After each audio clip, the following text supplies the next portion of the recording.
የጥምቀት አስገራሚ አከባበር። ይህ ወቅት ፈረንጆቹ አዲሱን ዓመታቸውን የተቀበሉበት ስለሆነ በበዓል ድባብ ላይ ይገኛሉ። ለዚያም ነው አዲሱ ዓመት ላይ ገና ላይ ጥምቀትን በማክበር ብዙ ክብረ በዓላትን የሚያሳልፉት። ሀገራችን ኢትዮጵያም ደግሞ እንዲሁ የዓመት እኩሌታዋ ላይ ትገኛለች። በዚህ ወቅት በብዛት ሃይማኖታዊ በዓላት ይከበራሉ። በተለይም አሁን የሚከበረው ይህ የጥምቀት በዓል ጥንታዊና ሃይማኖታዊ ጭምር ነው። ይህ በዓል ኤፒፋኒ ወይንም የሦስቱ ነገሥታት በዓል እንዲሁም ቴዎፋኒ ወይንም ጥምቀት በመባል ይታወቃል። ለዚህም ነው ከጥንታዊ የክርስቲያኖች በዓላት መካከል የሚመደበው። በምዕራባውያኑ ወግ ሰብአ ሰገሉ ወደ ሕፃኑ ያደረጉትን ጉዞ በመጥቀስ የመለኮት መገለጥ ቀን ብለው ሲያከብሩት፣ ምስራቃውያኑ ደግሞ የኢየሱስ ክርስቶስን በዮርዳኖስ ወንዝ መጠመቅን በማስታወስ ያከብሩታል። ከአብረቅራቂዎቹ የምሽቱ የማድሪድ አደባባዮች ጀምሮ እስከ ቡልጋሪያ በረዷማ ወንዞች እንዲሁም ስለ ኢትዮጵያ ቅዱሳን የጥምቀት በዓል ማክበሪያ ስፍራዎች በመመልከት በዓለማችን የበዓሉን አስገራሚ ሁነቶች አሁን እንዳስሳለን። አብራችሁን ዘለቁ። መቅደማችንን በጥቂቱ የላቲን አሜሪካንና የስፔን የጥምቀት አከባበር እንመልከት። በስፓኒሽ ቋንቋ ተናጋሪው ዘንድ ጥምቀት ዲያዴሎስ ሪየስ ማጎስ በመባል በስፋት ይታወቃል። ይሄ በዓል ከገና ይልቅ እጅግ ተወዳጅ ከመሆኑም በላይ ሕፃናት በጉጉት ይጠብቁታል። ለምን ከተባለ በስጦታ የሚንበሸበሹበት ቀናቸው ስለሆነ ነው። ለአብነትም የማጊ ካቫልኬድ ክብረ በዓልን በፈረንጆቹ ጥር 5 ቀን ይከበራል። በዚህ ዕለት በተለያዩ ከተሞች ሦስቱን ነገሥታት የሚወክሉ አካላት የሰብአ ሰገሉን አብረቅራቂ ልብስ በመልበስ ለሕፃናቱ ጣፋጭ ከረሜላዎችን እየወረወሩ በደማቅ ሁኔታ ያከብሩታል። በገና በዓል እንደተለመደው ሳንታ ክላውስ አይደለም ስጦታዎችን የሚሰጠው፣ ሰብአ ሰገሉን የሚወክሉ አካላት ናቸው በዚህኛው ስጦታን የሚሰጡት። ይህን ተስፋ በማድረግ ሕፃናቱ የሚሰጣቸውን ስጦታ ጠብቀው ጫማቸውን በደጃቸው ያስቀምጣሉ። ይህ ማለት በዚህ ቤት ስጦታው የሚያስፈልጋት ሕፃን አለች የሚለውን ለማሳየት ያለመ ነው። ሌላው በእነዚሁ አካባቢ የሚከበረውና የብዙዎችን ቀልብ የሚስበው ደግሞ ቤተሰቦች ተሰባስበው የሚያከብሩትና ጣፋጭ ነገር የሚመገቡበት ሮስካዴ ሬየስ የተባለው ቀን ነው። በዚህኛው ዕለት ቤተሰቦች ተሰባስበው በከረሜላ የተሽቆጠቆጠ የቀለበት ቅርጽ ያለው ጣፋጭ ዳቦን ይመገባሉ። በዳቦ ውስጥ የሕፃኑ ኢየሱስ ያለበትን ምስል ያገኘ ሰው እጅግ የተባረከ ተደርጎ ይቆጠራል። ቀጣዩን የቤተሰብ ስብስብ እርሱ እንዲያዘጋጅ እድል ይሰጠውና ቤተሰቡ ወደ የፊናው ይበታተናል። ታላቁ ዋና በግሪክና በባልካን አገሮች። ይህኛው የበለጠ አስገራሚ ሳይሆን አይቀርም። በእነዚህ ሀገራት የሚገኙ የበዓሉ አክባሪዎች በተለይም ደግሞ የኦርቶዶክስ እምነት ተከታዮች በዓሉ በቀጥታ ከውሃ ጋር የተገናኘ ነው። ለምን ከተባለ ቴዎፋኒ የሚባለው የኢየሱስ ክርስቶስን ጥምቀት በማስመልከት ስለሚከበር ለውሃ አካላትና ከውሃ አካላት ላይ በሚደረግ አከባበር በዓሉ በልዩነት ይከበራል። በግሪክ ቆጵሮስ ቡልጋሪያ በሚገኙ የባህር ዳርቻ ከተሞች መስቀል በበረዷማ ሐይቅ ወንዝ ወይንም ባህር ውስጥ በካህናቱ ይጣላል፣ ይወረወራል። በዚህም ቁጥራቸው ከ10 የሚበልጡ ወንዶች ወደ በረዷማው ቀዝቃዛ ውሃ ጠልቀው ይገባሉ።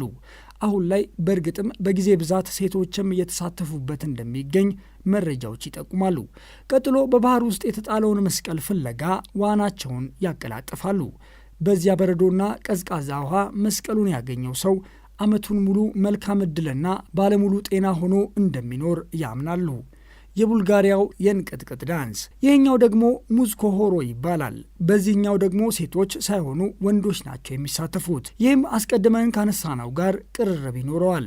ወንዶቹ በቀዝቃዛው በረዷማ ውሃ ውስጥ ገብተው ነው ዳንሱን የሚጫወቱት። ወንዶቹ እስከ ወገባቸው ድረስ ወደ ውሃው ገብተው ባህላዊ ልብስ በመልበስ ከበሮ እየደለቁ ዳንሳቸውን ይደንሳሉ። ይህም አስደናቂ የጽናትና የእምነት ማሳያ ተደርጎ ይቆጠራል። ምናልባትም እስካሁን ከጠቀስናቸው በተለየ መልኩ ልዩ ትኩረት የሚሰጠውና ከፍተኛ የእምነቱ ተከታዮች የሚያከብሩት ክብረ በዓል ደግሞ በኢትዮጵያ የሚከበረው የጥምቀት በዓል ነው። በኢትዮጵያ ኦርቶዶክስ ተዋሕዶ ቤተ ክርስቲያን የሚከበረው ይሄ በዓል ኢትዮጵያ የራሷ የቀን አቆጣጠር ስላላት በራሷ የቀን ስያሜ በጥር 11 ይከበራል። በዕለተ ጥምቀት የቃል ኪዳኑ ታቦት ከተራ ተብሎ በሚጠራው ቀን ከቤተ ክርስቲያኒቱ ታቦት ወጥተው በተዘጋጀላቸው ስፍራ ይቀመጣሉ። ቀጥሎ ባለው የጥምቀት ቀን ታዲያ ወደ ማረፊያቸው ደግመው ይመለሳሉ። ይህ ሲሆን ካህናቱ በራሳቸው ላይ ተሸክመው በሺዎች የሚቆጠሩ የእምነቱ ተከታዮች ያጌጡ ልብሶቻቸውን ለብሰው እየዘመሩና የተለያዩ ጨዋታዎችን እየተጫወቱ ታቦቱን ይሸኛሉ። ይህም ደግሞ በዓለማችን ከሚከበሩ የጥምቀት በዓል አስገራሚ ሁነቶች መካከል እንዳንዱ ይቆጠራል። ሌላውና ሳይነሳ የማይታለፈው ደግሞ በታሪካዊቷ ጎንደር ከተማ በ17ኛው ክፍለ ዘመን በተመሰረተው በፋሲለደስ ገንዳ ከፍተኛ ቁጥር ያለው ሰው ይሰባሰብና በዓሉን ያከብራል። በቀኑ ከሚደረገው የምሽት ጸሎት በኋላ ውሃው ይባረካል። ከተባረከ በኋላ ምዕመኑ ይጠመቃል። ይህም ደግሞ በአጠቃላይ ትርጓሜ መታደስን ያመላክታል። ሰዎች ወደ ውሃው ይገባሉ። ቀጥሎም ዝማሬዎች ይዘመራሉ። ድባቡን ለየት ያደርገዋል። የኢትዮጵያ ጥምቀት ክብረ በዓል በሰው ልጅ ወካይ የማይዳሰስ ባህላዊ ቅርስ ሆኖ በተባበሩት መንግስታት የትምህርት የሳይንስና የባህል ድርጅት ወይንም ዩኔስኮ ተመዝግቧል። ጥምቀት በኢትዮጵያ ውስጥ በድምቀት ከሚከበርባቸው የኢትዮጵያ ከተሞች መካከል አዲስ አበባና ጎንደር ይገኙበታል። ይህ ሲባል ግን በተለያዩ የሀገሪቱ ከተሞችና ገጠሮች ሁሉ ሳይቀር እጅግ ተወዳጅና በስፋት ከሚከበሩ የአደባባይ በዓላት መካከል አንዱ ነው። ሌ ባፋናና የጣሊያን የገና ጠንቋይ። አንድ አፈ ታሪክ እንካችሁ። የክርስቶስን መወለድ ሲጠባበቁ የነበሩት ሰብአ ሰገሎች መወለዱን ሲሰሙ የተወለደበትን አቅጣጫ ማየት እንዲችሉ ብዙ ነገር ያደርጋሉ። በአንድ ወቅት አንዲት በዕድሜ የገፋች ሴት ጋር ሄደው አቅጣጫውን እንዲነግሯት ያስማሟታል። አሮጊቷ ግን አሻፈረኝ አለች። ቀናቶች ሲያልፉ ግን በውሳኔዋ መጸጸቷን ያሳያል። ይህች አሮጊት ወደ ጠንቋይነት ተቀይራ ስራዋን ለመልካም ተግባር ብቻ እንደዋላቸው አፈታሪኩ ያስረዳል። ይህ አፈታሪክ ብቻ እንዳይመስላችሁ፣ ጥቂት የማይባሉ ሰዎች ያምኑበታል። በስተመጨረሻም በጥር 5 ሁሌም በመጥረጊያ ላይ ተንጠላጥላ በመብረር ደግ ለሆኑ ሰዎች ጣፋጭ ከረሜላና ስጦታን ትሰጣለች። ክፉ ለሚባሉት ሰዎች ደግሞ ከሰል መሳይ ከረሜላ ትሰጣለች ተብሎ ይታመናል። በጣሊያኗ ቬኒስ ቤፋና ሬጋታ የሚባል አውደ ርዕይ አላቸው። በዚህ ዕለት በአፈ ታሪኩ የተጠቀሰችው ጠንቋይ የምትጫማውን ጫማና የምትለብሰውን ልብስ የሚመስል አልባሳት የለበሱ ወንዶች አስቂኝ ትዕይንቶችን በአደባባዩ ላይ ያሳያሉ። ይህንንም ለመከታተል ብዙዎች በቀኑ ወደ ስፍራው ይጓዛሉ። የንጉሥ ኬክ በዓል በፈረንሳይና ኒው ኦርሊንስ።